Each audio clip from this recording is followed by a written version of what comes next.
You're watching Betting Weekly Fight Life on the Bet Rivers Network. Welcome to Betting Weekly Fight Life. I'm your host, Kyle Andrew, joined once again by resident fight expert, Mr. Paul Hughes. Paul, my home and native land is hosting the UFC this weekend. The UFC has returned to Vancouver. Lots of Canadians on the card. Lots of implications to the fights on this card. What are your feelings going into this weekend? Because, of course, as we were just talked before we started recording, there are no more weekends off right till the end of this year, right till the end of the ESPN deal. The UFC is on every weekend for the rest of 2025. Yeah, it's a great time to be a UFC fan, and for us, it's been a good time too. We've been pretty successful the last couple of shows, cashed quite a few bets, so hopefully we keep it rolling. Big events coming up. Pretty good on the show, pretty good in the Betting Weekly newsletter, and why don't we dive right into the main event this Saturday night? Of course, we are speaking about Reinier versus Brendan Allen. Brendan Allen, of course, was a substitution. That wasn't the fight that they originally made, but he's a pretty good substitution. He's a pretty good opponent for De Ridder, and what is he bringing to the table against our boy Reinier? I think he's gonna have a good round one. That's something I think. Well, like genuinely, I like agree. when you I think agree. about when you're thinking about Brendan Allen, like he's not got the best cardio, No. and part of that's because he's always pretty strong in the early going. Round one, I expect him to have most of his success. He's not like an insanely powerful on the feet, but he's a decent boxer. He's got great jiu-jitsu when it gets there. But I do feel like he's going to end up drawing pretty thin against De Ridder if this gets outside the second round, because we're talking about cardio. Like, this guy just doesn't stop. I mean, we saw No. that against Robert Whittaker when questions were asked. He won the fifth round against the cardio animal of the middleweight division, Yeah. Robert Whittaker, or one of them. So, yeah. So Brendan Allen, I'm just going to quickly go over the fighters most recent. Brendan Allen in his last four, his most recent fight, he beat Marvin Vettori, which is okay. Always nice to beat Marvin Vettori. But there's three straight losses before that to Caio Borralho, Anthony Hernandez, and Nasruddin Imamov. That's a pretty impressive three. Like, he lost all those fights, but those are like the upper level of this division without a doubt. De Ridder, last four, like, he's won every fight he's had in the UFC, but truthfully, it was only his last fight against Whittaker that was his first competition in the upper echelons of this division. But that's not to be held against him. You have to go through the process of getting to this level. But Brendan Allen's been in the ring with people at least this good, but he just always loses to them. Seems to be the outcome here. But he has not been finished since Chris Curtis finished him in 2021. Yeah. Yeah, I mean, it's all good points as well. And we've got to mention that Brendan Allen lost just against Fluffy Anthony Hernandez, and that was meant to be the fight today. It was meant to be Reina De Ridder versus Anthony Hernandez. So that's obviously that would have been. I'm kind of happy that fight isn't happening, because they're both two of the guys like I like the most. Same. So yeah, like you can't hit either of them. So them two not fighting, even though I think they will eventually, because they're going to be in and around the top of this division for a long time. So I think that will happen, but delaying that right now feels good. And I think we've got a more one-sided matchup than we would have. I'm not saying Allen doesn't have any chance yet. I think that he could start De Ridder early. He could latch something up early. But I think De Ridder is going to have a lot more success than he would have had against Anthony Hernandez, or vice versa, Hernandez would have had against him. I don't think that's an unfair assessment at all. I mean, you take a replacement fight. There's a logjam at the top of this division right now. Like, we think maybe Imavov has the next title shot, but Hernandez is injured now, because we thought maybe he would be the best challenger. But De Ridder's name is in the hat, pretty much pending the outcome of this Saturday night, correct? Like, he has to put on a show, and he has to dominate and look impressive in order to steal that title chance away from, both Hernandez and Nasruddin. So I feel as though he's got that in the back of his head, that like maybe a 5-round outpointing isn't really the move here if he can do that at all. But again, Brendan Allen's a tough guy to finish. No, he is, but I think the downside if Allen is the matchup is, again, you mentioned short notice, and he already isn't like a great like gas tank guy, as we said. Right. Like, he'll fade, where De Ridder only seems to build in the longer the fight goes. So I don't think that's a great thing for him. I also think that Alan's got pretty poor movement in like avoiding shots and moving, like just like ring awareness to cage awareness. Sorry, but it's something that's going to be the story of the fight. I think Ridder's like stepping knee. Do you know? A terrible combination for a bad gas tank, because if he keeps landing those in the stomach and lower chest area, that doesn't help your cardio at all. Like your ability to breathe, that's a deadly weapon. Yeah, and he'll throw, like we saw against Bo Nickel, he just threw like 100 body shots in a round just because he up against the cage. And let's just say in round 1, if Derrida hits Alan with like a surplus amount of body shots, like Alan's gonna be done. Yeah. And like that's what I kind of think is going to end up happening. But I again, even though I am saying like Derrida has all these advantages, I wouldn't be surprised if Alan did get it done early. So that'd be the way I'd go if you liked Alan. But I think going alongside that, the way I like to look at it is we go with like Reinier Derrida to win in over 1.5 rounds. So you're kind of fading the Brendan Allen early on slow, and then as the fight goes, you either have a late finish for Derrida, and you also have, of course, if it goes to decision, which I think if it goes to decision, it's going to be Derrida 3, 4, and 5 pretty clearly. Yeah. So that's kind of nice to have on your side as well. And I don't see Derrida's not really like again, he subbed Holland pretty early because Holland kind of, when he's on his back, like he doesn't have much. So I'm not going to, and Derrida's one of the best grapplers we have in the division. So, but other than that, he's not like a real finisher early in the fight, especially with how active Alan's going to be in the first round. So I think Derrida will see it out, and I think Derrida will win in over 1.5 rounds plus 108 with Bet River. So I don't think you can go wrong with that bet, really. Yeah, I have pretty good confidence in him to be able to weather whatever storm he sees early. And he does seem to have a chin on him. He's a somewhat awkward style on both offense and defense. And that Homer Simpson, I've heard him be called. Yeah, exactly. Right. He fights very much his own way, but it's working for him so far. And I don't see an end to that here. I'd be very curious what would happen in this fight with a longer camp for Allen. But to be frank, I don't think the result would be any different. I just, that's how I see this right down the middle. If this was Anthony Hernandez, oh boy, that would be a very, very different fight. But for the same reasons you stated, I am glad it isn't, because I like these guys both, and I'm not quite ready for one of them to end the other's run right now. It's just not where I want to be with this. Something I saw at Bet Rivers on this fight as well that could be quite interesting was Derrida to win in round 3 or 4 was like plus 450. Really? I thought that was pretty steep. And that's just 3 or 4 as opposed to 5 in the decision, right? Yeah. Ooh. So I think that could be if you think that's the type of way the fight's going to go, which I do, I think that's worth a sprinkle. That's what I'll be having a touch on that anyways. Yeah, maybe it's worth a sprinkle. I mean, I like your pick better, but if you're going with that, you could easily hit both. So it's not too bad at all. If you like what you hear on our show, sign up for our newsletter, get exclusive tips and the free Insider magazine. Sign up for free at bettingweeklystudios.com. Paul, how about we continue moving through this card right now? Let's get into this is such a curious fight and I say that only because which Kevin Holland shows up Saturday night? Like this is his 5th fight of 2025, which is standard issue for him. It's not like he probably had 4 or 5 in 2024 and 2023.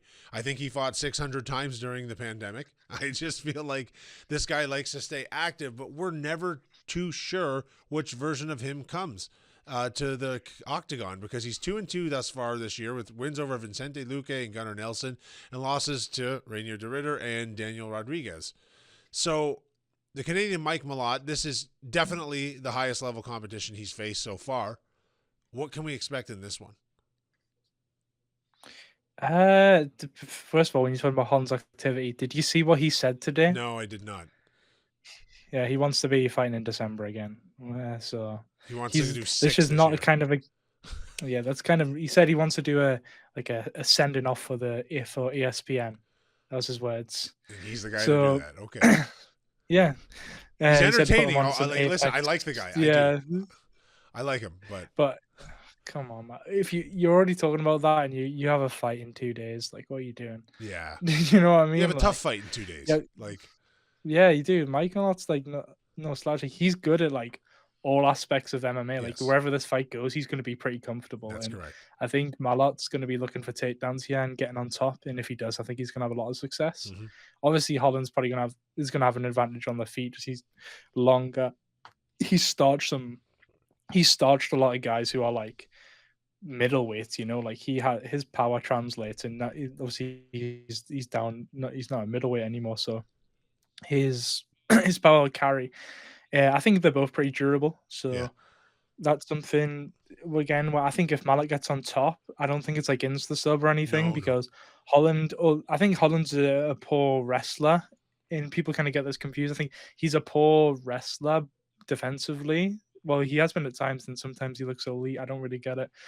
But he's a poor defensive wrestler for most of his career. And then when he's on bottom, like it's not, again, as I was saying, it's not like it was against Derrida, but it's not like an insta sub type of situation. Like he has had he's a great like jiu-jitsu. He knows what he's doing. How many submissions has he got in the UFC? He's very aware of all the different the ways and the techniques of anything that's coming at him. Like he's pretty live to survive.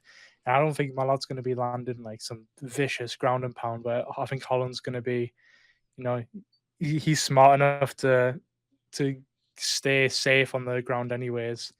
But something I don't like on the Malott camp is I think Holland has quite a decent cardio advantage. Well, the point I was going to make about Malott was he is still living in the shadow of that Neil Magny loss where his gas tank just spontaneous. It was bad, and that's a few fights ago now, and whether that's fair or not to hold that against him up to this point, but Neil Magny's in that gatekeeping role for a reason, and in my opinion, that's the highest level competition Mike has fought, and he lost to him when he was winning, and to the point you just made, until he proves otherwise, he does live in the shadow of that loss. Yeah. Another thing I was going to mention is, as you said there, I think it's going to be pretty low volume on the feet. Like, I don't think Malott's going to be pushing this insane pace because if he does, he's going to gas out again. And he's learned from that. And Malott, if Holland's walking him down, he's, as I said, he's very durable. He's just going to be circling away and finding times for his takedowns and his entries. Yeah. So, again, I think this is going to be like Holland's. He pushes pace sometimes, like he did against Vicente Luque, because he knew that his chin was pretty gone. But Malott's, as I said, pretty durable. So I think while it's on the feet, it's going to be pretty low volume. And it's kind of where I went with my pick. It's a bit of a juicy number for a Kevin Holland fight. I mean, we've seen him go decision with D-Rod now, Gunnar Nelson in his last few. Mike Malott's not like a huge like plus 175 to finish, but like he's not like this, as we said, it's a massive step up in competition, and he couldn't finish Neil Magny, who's kind of the same level-ish as Kevin Holland. So when he steps up, he struggles to get the finish. So I think taking a stab on I think it was plus 170-ish on fight goes the distance. I think they can't be too bad, especially with two really durable guys. Right. And with a low output on the feet, which I expect it to be. If it's not, then I'll eat my words. But I don't think it's going to be like a crazy brawl on the feet.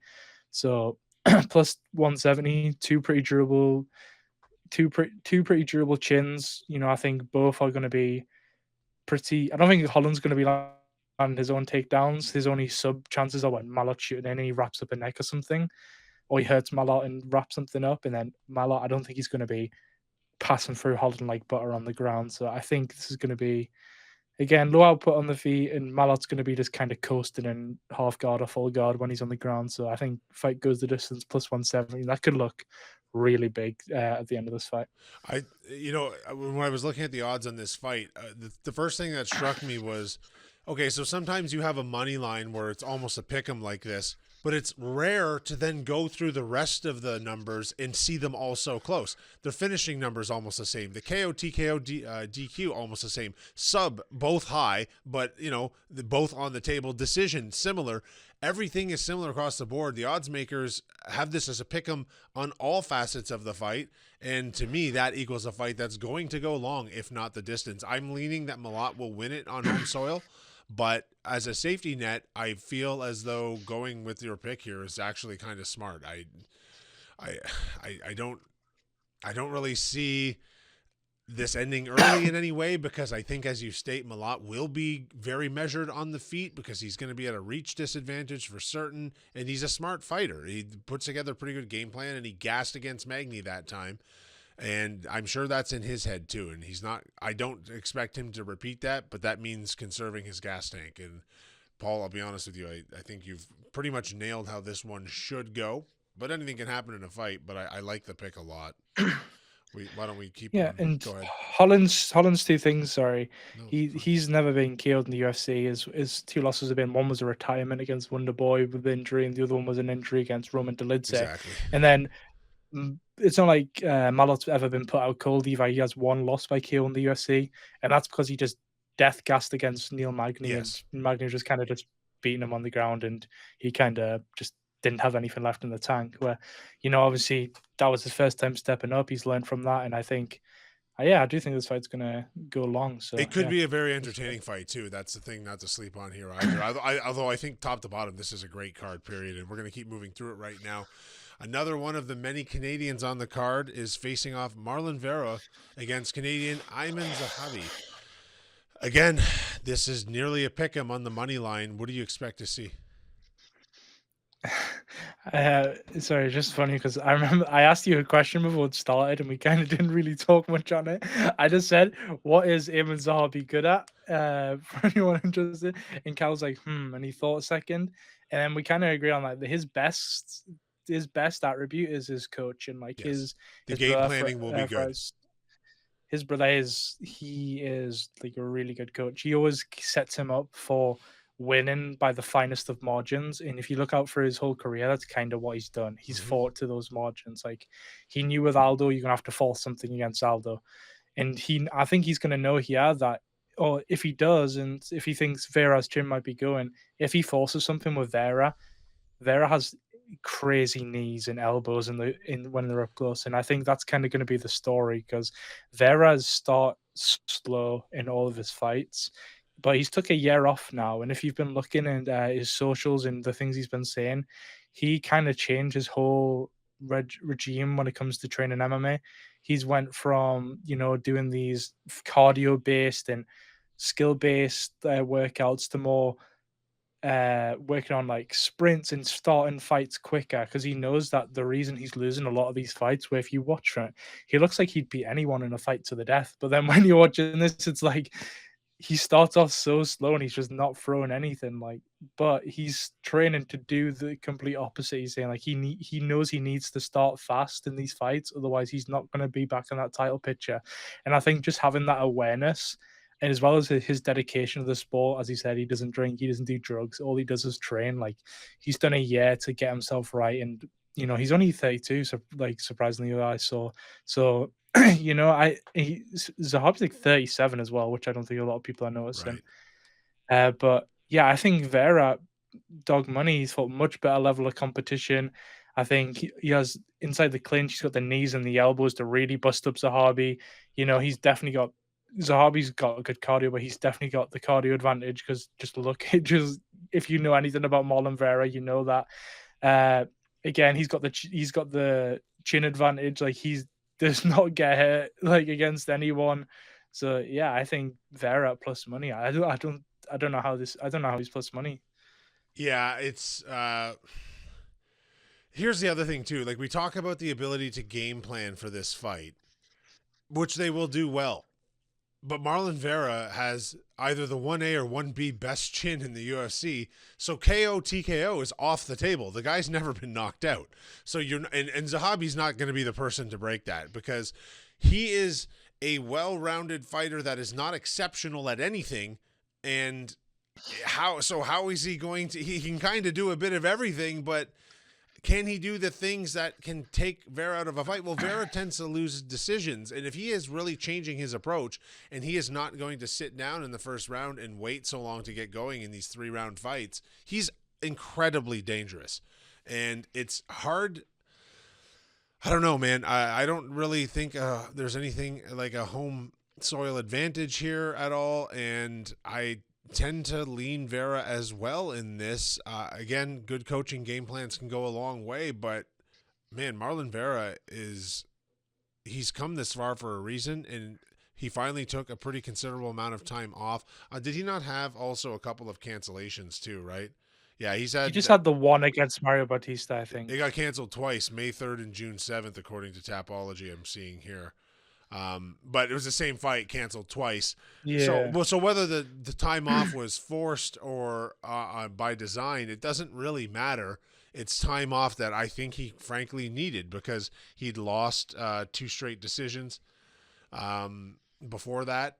And in a large part, those decisions were lost because he came out slow, right? He basically forfeited the first round. So yeah, your breakdown's good, as he always does. And if he can change that, there's a definite path to victory for him here. Is that your official pick for this one, Paul? Yeah, Vera on the money line, plus 108. I think that's pretty good price. Yeah. Like, as again, when you're looking for it like this, maybe he has a bit of ring rust, but how do you make him the underdog? Other than Zahabi has a good game plan going into this. All Zahabi's wins have aged poorly. If you look through them, you can. I know it's not like a great though. Aldo retired after his fight. He says he's like 40, but he's changed his date of birth like 5 times in the UFC or something crazy if you look it up. Pedro Munoz, 0-3 losing streak. Zahabi beat him. Javid Basharat kind of been found out as not as good as everyone thought he was going to be. Then it's like Aoriqileng, Ricky Tercios. He lost to Vince Morales. He lost to Ricardo Ramos. Like, I think Zahabi is good and he's around this level. I just think that Marlon Vera is just a level above where he's at. And I think Zahabi's being treated as a prospect when in reality, he's up there, man. He's 37 years old. So I don't think it was great matchmaking for him. Not that they always have a say in that, but I think he would have been better off fighting someone else in his next fight. Let's keep this moving along, Paul. Very, very big fight on the women's side of things with title match implications, because I'm under the impression that whoever wins this one will get the next title shot. So it'll either be a rematch versus Shevchenko or a first match against her. Manon Fiorot and Jasmine Jasudavicius. Man, this is, I don't know. I think the money line, the numbers, I think they seem pretty fair here. I'm shocked to see Jasmine with plus 1,100 as a sub, because that is what she does. But let's be honest, she's going to have a tough time getting Fiorot to the ground in the first place because she has excellent takedown defense. Remember as well, we've got Shevchenko versus Willie Zhang. So that'll be. Of course. Of course. So it could be one of them fighting Zhang next. That's so right. Fiora's definitely up next if she wins. Yeah. Yeah. And I tend to think she is going to win here. Sadly, I know Jasmine, as we've said in the past, like she's probably one of my most profitable fighters ever in the UFC. Like how many times I've took her by sub or finish, it's kind of crazy. And I think they've done pretty bad by it, to be honest, putting as a 3-round fight against her worst stylistic matchup in the division. So she is someone who grows and fights. She's only lost the third round once in her career, and that was against Natalie Silva, who's, she's a great fighter on her own. She's elite. Her takedowns, and when she's on the ground, there's probably no one better in the division, or maybe in the whole of the women's division of the UFC. So when she's down there, like, no one's going to stop her from getting to what she wants, whether it's position, a ground and pound, or it's find a submission. We've seen that in our last few fights, but I don't think she's going to find takedowns against Manon Fiorot, unfortunately, as much as I want her to do. Her takedown defense is elite. I think Jasmine's kind of relying on Fiorot throwing a head kick and her catching it and taking her down, which, if that's what you're relying on in that kind of aspect, I think you're drawing pretty slim. Fiora's a much better athlete than and on the feet, it's like night and day. Fiora's going to be piecing her up, and with her takedown defense mixed in, I want Jasmine to win. I'll be rooting for her, and maybe I'll sprinkle sub just because it's plus 1,100. I want her to win, but just maybe it's not my only play on this fight, but like she's so good in that department, it would be foolish not to. I think Fiorot wins, but I'm rooting for Jasmine 100%. Yeah, I think Fiorot has her covered on the feet. And really, this fight is just a matter, can Jasmine get her to the ground? And that's where the whole fight is going to be played out if she is to have a path to victory. But the thing to remember about Fiorot, too, is she took Shevchenko to a decision when she was compromised early in that fight. Like, did she not suffer? Yeah, did she not have an injury of some sort early in that fight? A compromised hand? I don't recall what it was, but I recall that. I thought she won that fight too. Right, and many people agree with you on that too. So it was a close fight against an excellent champion, showing her well-roundedness. And if her takedown defense holds up in this fight, it's a very, very tough hill for Jasmine to climb. Did you end up with an official pick on this one? No, I think the Fiorot -134 decision line's pretty steep considering, again, Jasmine could just sub her if it gets to the mat, or she could KO her because of the big advantage on the feet. Yeah. And I don't think Jasmine's completely out of it. You know, if No. Fiorot throws 2 head kicks in round 1 and round 2, that's the round over if Jasmine gets her down. So yeah, I'll just pass on this one. Yeah, I know people from the Niagara top team and the coaching, and I'm sure they've been working with her on striking leading into this fight because she doesn't need any work on the ground. She is one of the best females when it gets down there. However, the striking, it's an uphill battle against, and that's not as much a knock on Jasmine as it is a compliment to Manon. She is an excellent, excellent fighter with excellent takedown defense, and this is a very tough one for Jasmine indeed. Paul, why don't we just keep motoring on through the card here? Let's see. We have next. This is interesting. Is it? This to me is the least interesting fight on the card. Cody Gibson versus Aoriqileng. This one's going to go long. I don't have much else in my notes. I think just looking at this, I think Cody Gibson sub's pretty good. Yeah. I don't have anything official on that. I'll keep this one short because Sure. I think it's Aoriqileng whilst it's on the feet, and Gibson has huge takedown upside and grappling upside, Yeah. where Aoriqileng's not that great as a wrestler. And I think Gibson is closer to Aoriqileng on the feet than Aoriqileng is to Gibson on the mat. So I think that kind of justifies why he's -175. And I don't think I think this one could be a really fun fight, but as far as the betting goes, I think I'm pretty happy to pass. Yeah, and looking on Tapology, I like Gibson as a sub, but it's worth noting that Aoriqileng has not been subbed since 2019. So, he's lost Zahabi left hook to ground strikes, but it's, that's how I think the fight could go. I think this will go the distance, to be honest with you. But I am definitely passing on this one as well. That's your official play as well. Yeah. I don't really actually have too much else to say about this fight. To be perfectly honest with you, I'm surprised it's on the main card in this event because otherwise I think they might have had. There's so many much better prelims fights. So many better prelim fights. Pretty boys on the prelim fight. I will always watch Drew Dober play a game of Mike Tyson's Punch Out with someone. It's exciting. There's no such thing as a boring Drew Dober fight. Throw him on the main card on a fight night in Vancouver. Why not, right? But left-handed God Danny Barlow as well, man. Yeah, he'll be a fun fight. That's what I'm saying. I found it an interesting choice, but let's go to the sixth and opening fight, which, hey, this not a bad fight at all. Kyle Nelson versus Matt Frevola again. And this, I'll say something for the matchmakers here. There's been a lot of really close money lines here. You know what I'm saying? Yeah, it's been good matchmaking as far as it goes. I think this is a great opener at the card. Yeah. These two guys are going to go out there and have a war. They are. And utterly, I'm going to side on the Matt Frevola side. I think whilst it's on the feet, as you can see by the KO numbers, I think it's pretty 50-50 on the feet. If not, Matt Frevola is a lightweight. Kyle Nelson's moving back to lightweight. He's 0-2 at lightweight in the UFC. Mm-hmm. And I think Frevola has the power upside.